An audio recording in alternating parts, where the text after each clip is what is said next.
அனைவருக்கும் நமஸ்காரங்கள். கடன் தொல்லையால் அவதிப்படுபவர்கள் அந்த கடன் தொல்லையில் இருந்து விடுபடவும் வாழ்வில் மன நிம்மதி பெறவும் நாளை நரசிம்ம ஜெயந்தி அன்றும் மற்றும் ஒவ்வொரு செவ்வாய்க்கிழமை தோறும் தீபம் ஏற்றி லக்ஷ்மி நரசிம்மனின் புகைப்படத்திற்கு முன் அமர்ந்து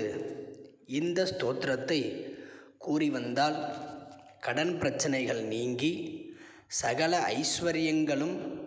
நமக்கு கிடைக்கும் என்பதற்காக இந்த பதிவு. அத ஸ்ரீ ऋणविमोचन नृसिंह स्तोत्रम देवताकार्य सिद्ध्यर्थम सभास्तंभ समुद्भवम श्री नृसिंहं महावीरम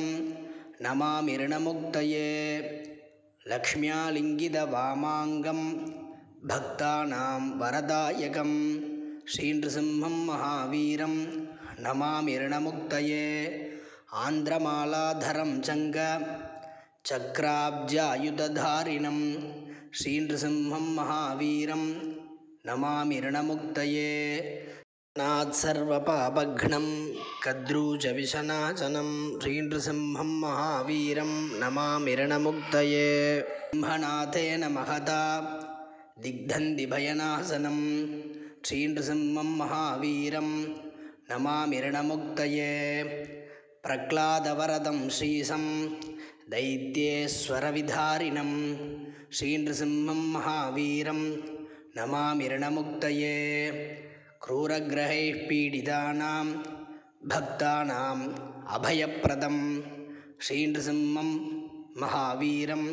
नमामि ऋणमुक्तये वेदवेदान्तयज्ञेशं ब्रह्मरुद्रादिवन्दितं